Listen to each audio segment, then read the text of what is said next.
isheen bakka biraa.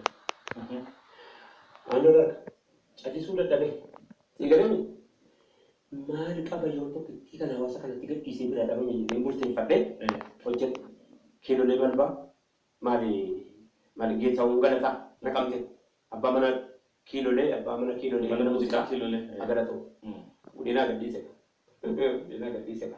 abbaa mana isa si juban kanaaf akkuma injiin ko kaasetta si waraaba si waraaba yoo tolan kenne ta'ee sirra bakka geessitu sin qabu firdee geessitu sin qabu kiilolee narraa fuudhee geetaawwan galataa galatoo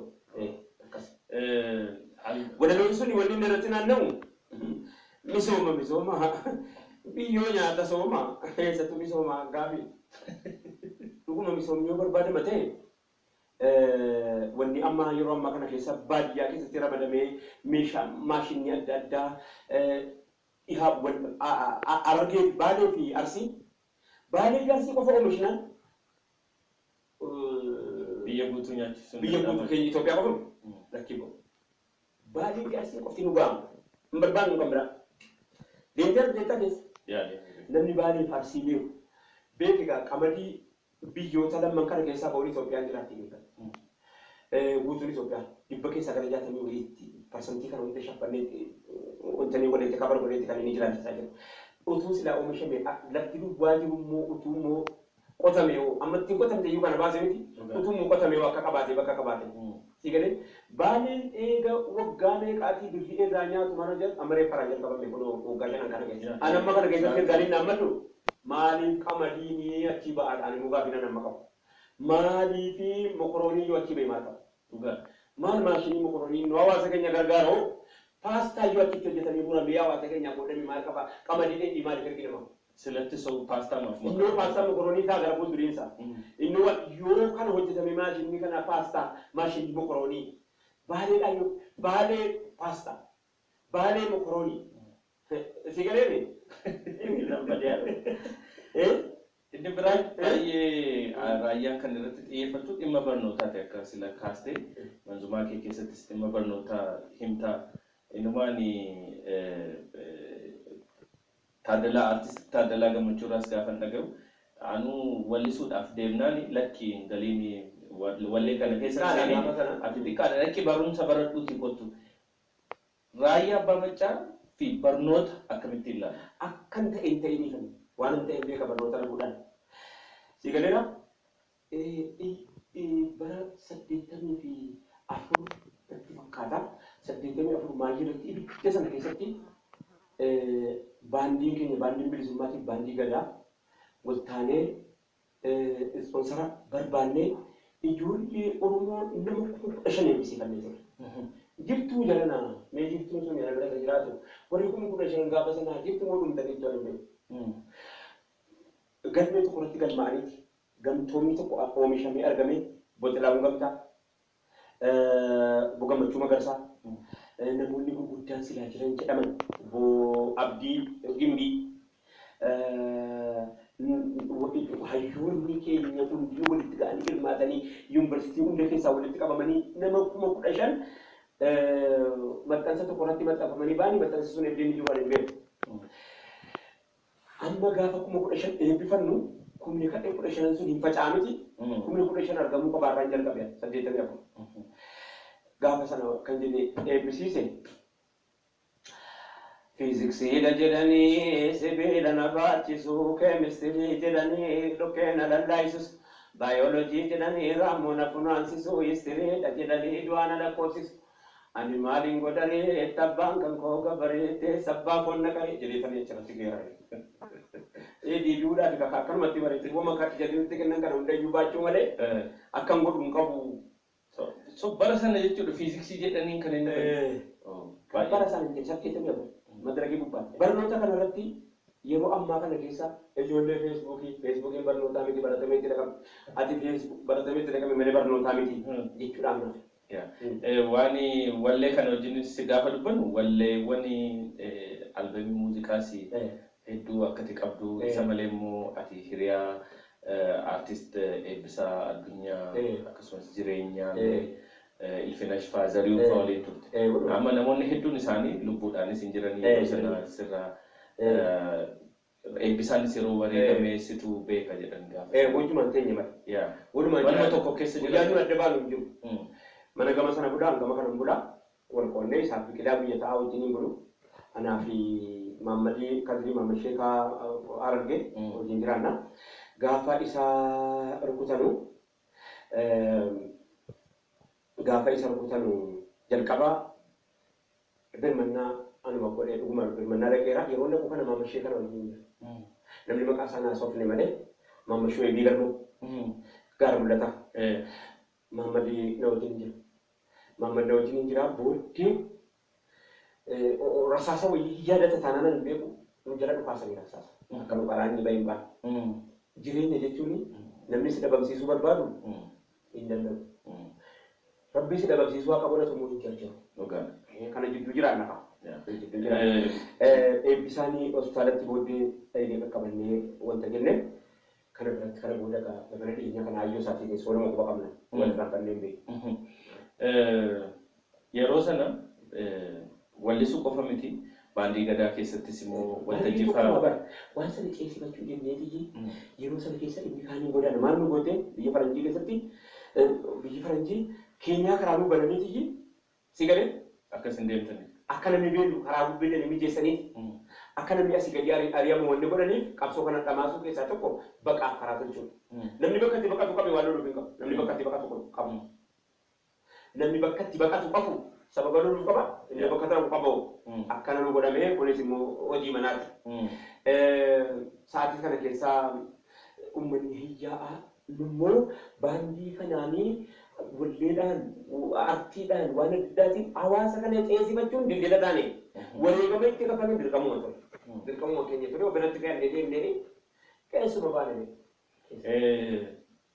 Engadda tuni Itoophiyaa biyyanaa wajjiniin haasa'u jaala kee gaafa sana waliin waltajjii geggeessitanii ani bar raayyaa waggoota 15 fi akka du'ettan beekan ture guyyaa tokkoon baankii keessatti argee so walitti dhufeenyi namoota wajjiniin ergasii addaan bittinneeffamtanii qaamii yaalaatti fayyadamee maaltu ture fakkeenyaaf Andu'aalem Gammadaa TV keessa taa'ee gaazexeessaa Andu'aalem Gammadaa Anoobii TV keessa jiraatee guyyaa tokko nurraa fenne jechuun akka nu ta'uu qabnu waan nu eeggachuu qabnu waan nu itti deemuu qabnu waan nu itti murachuu qabnu waan nu keessaa yeroo garii wanta godhachuu qabnu cufti isaanii agalatoo hundi isaanii namoonni baay'ee jiru opiidiyoo keessa namoonni nuun tikfatan dhaggeeffatu opiidiyoo yoo jedhamu namni akka reedhamti namoota baay'ee nu hambifachuudha warra achi keessa galee jira nu hambifachuuf jecha nu tikfachuuf jecha hawaasa isaa akka inni roorrifamne gochuuf jecha hamaan hin jiru jedhaan jira hamaa jiru keessaan garuu waliin hambifachuudhaaf achi keessa galee kumaatama dhibbaatama miliyoonaan jira baay'ee galatoomaa ulfaadha keessaa bulchiinsa kan nama naannoo Walisoo kan yeroo sana keessa daandii baadiyyaa keessa Maamad Ahmad Jimmaatti wajjin hojjetu as bulchiinsa namoonni akkanaa baay'ee isaanii nu hambifachuudhaaf jecha si galee information nu kennu information adda addaa waan akkanaa isinitti baajira dafaa kana ta'a waliin nuun jedhan arra keenya arra yoo nuyi himnes rakkoon qabu namni nama ofii qabaachuun qaba kanaafi gara soomaan jedhanii jara sanaa.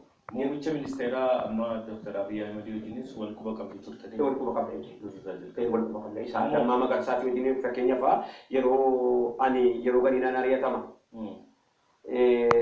Maal godhu beektaa? Lafa obbaan akka ta'anii himatan irratti banu. Televezyiiniin an banu amma nan ta'a. Maaliif deemu beektaa? Akkam baqadhee jalaa fiiguuf. Awwaan akkasii dafee jalaa fiiguuf hin jarjaru. Booddee manguddoo latti erganii dafee jalaa bayyee amma lubbuu hundee baasuuf bakka. Amma atafuun immoo anambifachu anaa fuudhaa jedhanii keessaa na baasanii asiin karaa Somaaleetiif hanbadee Suudi Arabiyaa dhaqee Suudi Arabiyaa waggaa tokko ji'a 9 taa'ee jennaan Lammaaniif Abiyyiiniif Jarree Warqinee Gabayyoo. Itti gaafatamummaa fudhatanii akkam biyyatti deebiin godhanii ergan deebiin immoo waa tokko maal wayii nuun jedhaa ta'e. Ammoo wal argitu muummicha ministeeraa wajjin waggaa 2 keenyatti waliin waggaa tokko ji'a 5 ja'a keenyatti waliin biiziidha isaanii irratti argamu. Bilbiluma afaanis yoo ta'e. Amma yeroo inni biizii kana hin cimu. Yeroo inni biizii kana yeroo inni yoo naa jiru immoo hin mannaqa. Hin mannaqa. Yeroo hamtuu keessa nu bira dhaabbatte jedhu yeroo rakkinaa keessa nu bira dhaabbatte namni yeroo rakkinaa si bira dhaabbachuu isaa akka dharagaan ba'iniif immoo ofuma keetiin nama uuman qabu. Akkan. Kanaaf hundi keessan wala somaa deemaa.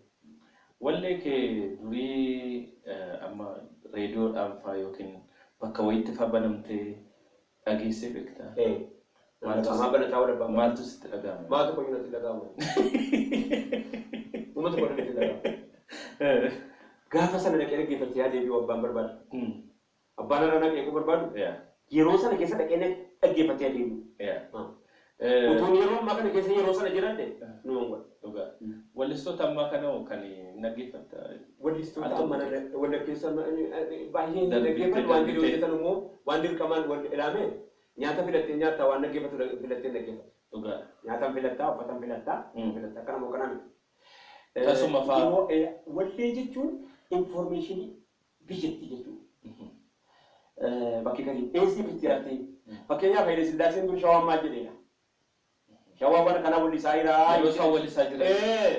Muuziqaatti godhan malee amma fakkeenyaaf akka uummata Islaamaatti waan ilaalamu qabutu jira. Akka uummata Islaamaatti akka amantii Islaamaatti. Siigaleen naannoo garii keessatti warra geerarsa balfuu jira. Inni kaan maal balfuu jira miti. Isa halaala ta'e, isa haraama ta'e, isa dhorkamaa ta'e, isa hayyamumaa ta'e adda duubaasaa jechuudha. Ammanaa kana biratti. Dhimmi biyyoomaa ittiin geeraruun, eenyitee lallabbii hawaasa kan kee dhageessifachuun, dhimma rakkoo biyyoomaa wajjin rakkachuun irratti artiin itti gargaaramuun waan deeggaramaadha malee waan balfamaa miti jechuudha. Baay'ee dinqiidha kun. Egaa raayyaan waggaa 30 dura wallisaa turte. Gaafuma sana gaggeessa mataa qabtooti jedhu. Waggaa 30 yoo kaalkuleetii kun umriin raayyaa meeqa laata?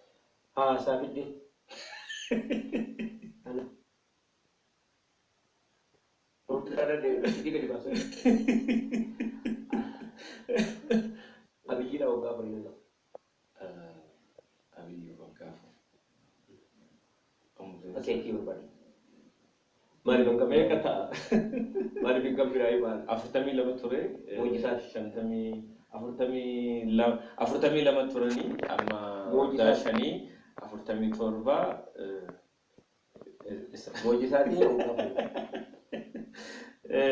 egaa raayyaan dhaloota durii akkuma dhaloota durii wajjin seenaa hedduu nutti himaa turte seenaa hedduu beektasi gana seenaa haasaaf hin dhumne hedduuyyuu kan sirraa dhageenyu jira. Dhaloota amma wajjinis immoo baay'ee connected yookiin baay'ee walitti dhufeenya jabaa qaba. Keessumaa miidiyaalee hawaasaa fayyadamni miidiyaa hawaasaa kee hedduu nama ajaa'iba. Facebook irrattis namoota Oromoo qubaan lakkaa'aman hordoftoota miiliyoona qaban keessa maybe warreen nama 5 yookiin 4 jiran keessaa tokkosi. Facebook qofa immoo miti sanuu waan barri fide TikTok irrattis gara hordoftoota 300 qabdaa, YouTube irratti subscriber hamman kana hundumaa miidiyaalee hawaasaa kana ijoollee dhumatu siiba namoota. Ani hin beeku ani mana barra gareera dubbi mana barnootaa kan ulaarran dabarfadhee jechuu dandeessa. Warra babbarataa kana biyya Ameerikaanii kana yeroo lama dhaqeen ture. Barataan isaa akka inni gahee arginu yeroo hin jedhu bakka gaaf tokko ijoolleen keenya gaaf tokko inni itti jechuun mataa keessaa qaba. Ana bira wanti hin jirre maaliif beektaa hin danda'amu wanni jedhamu jiru. Siigalee hin cabaa, hin urama, hin daakama, hin ba'ama olis hin ba'ama. Yeroo bakka dhufee jirutti gaaf tokko hin kaa'ee keessatti ofitti gaaf tokko hin kaa'ee keessatti malee kanaaf banneen barnootaa kanarratti dhiibbaa gochuun qooda nama hundaa kana ta'a. Sooshaal miidiyaa yoo fudhanne sooshaal miidiyaan meeshaa kara lamaati. Yookaan ittiin muratta yookaan ittiin muratta. Kan malamati. Itti fayyadamni meeshaan hawaasaa isa hawaasa kan rakkoo isaa keessaa inni ilaallatu ta'uudhaaf yoo ta'u qopheessite hawaasuma keessaa nuuf ilaallatu. Inni nu nama haasa'uuf qabu inni nu hanga kana walirratti haasa'uudhaaf yeroo qabu. Nama haasa'uuf waanuma qaba miti. Anuma eegaan nama godhee eeggataa jiraama. Hamma bineensi dhufutti anuma bineensi itti hidhana turre. Miidiyaa hawaasaa kana namni baay'ee wal arrabsaa, wal cabsaa, waan akkasitu wanti kana hundi isaayyuu guddina ofii wallaaluudha. Waan hawaasni isaa ta'e wallaaluudha. Wal arrabsuudhaaf waliin beeku. Egalee darbe. Faarseetu yeroo qabuun arrabsuudha yeroo qabaadha. Faarsuuf yeroo dhabe. hawaasa faarfamuudhaaf immoo ulaagaa ila arraba kootiin faarfamuudhaaf immoo an arraba ulaagaan guuttane ta'a arrabni koo faarfamu arrabsuu dhiisi kan biraatti inni waan biraati dhiira faarsuudhaaf arrabni kee ulaagaan guuttane maal jettee waa jettaa ishii addunyaa kanaaf maal hojjettee beektamee addunyaan kun siin gaafadhaa gammada si qabaachuudhaan maal argattee si dhabuudhaan maal dhabuu deemti gaafattee beektaa takkaa of addunyaan kun si qabaachuudhaan maal qabaatte addunyaa dhiisi biyyattiin nuti keessa jirru impaayirtiin kun si qabaachuudhaan maal qabaatte si dhabuudhaan maal dhabde dhiisi isas hawaasni kan kee bal'aan nuti asoosaadhaan ma jijjigaatti lakkaawwannee kaane kun si qabaachuudhaan maal argatte maal guutteen si dhabuudhaan maal dhabde jettee of gaafachuun dirqama ta'a jechuudha. Kanaaf arraba faaruudhaaf guyyuu haqaan godhannetu nama hawwaa jedha. Tokko lammaffaa namni bakka oolee fakkaata gaalli bakka ni dheedaa oole nama gaafatan nu barreessan akka ni dhiigate laaltee barta. Booranee keessa oole moo bosona keessa oole moo jechuun gaala kan kee laaltee beekta. Bakka oolmaa namni guddaan namni kabajaa qabu namni namumarraa dhadhate birmaduu nama keenya nama waan jettu safuu qabna. Aadaatti safuu qabna. Safuu nama waa jechuu dhabuu qabna. Ilmi kan gosaati. Ilmi kan nama tokkooti. Ilmi kan gosaati. Ilmoon kan gosaati. Ilmi kan gosaati. Maaliif rakkoon kan gositti as dhufa gammadaan? Yeroo nama waa jedhu gammadaan dhageessaa waa jedhaa jira. Ati calleftee na jaambaa. Kanaaf allaattii tokko jira beektaa. Biyya naannoo dhiyaa warra biyya faranjii kanatti haasa'ama. Risaadha. Risaa miti. Kukkuu jennaan jira maaloo. Allaattiin kunii hammatee ijaaru. Dhufeeti manni allaattiin biraa oomishattee hanqaaquu keessatti gubtu keessatti ilmoo buusee bada. Isiin haati maaloo keetii hammattee ijaarti. Inni mataa dheerata. Yeroo mataa dheeratu kan waan haati fidde isa dura nyaatu. Hin guddata humna baasaa haadha booduu ajjeesetti. Kitaabatti jira biyya faranjii keessa. Kitaabatti ka'anii hirriyaadha.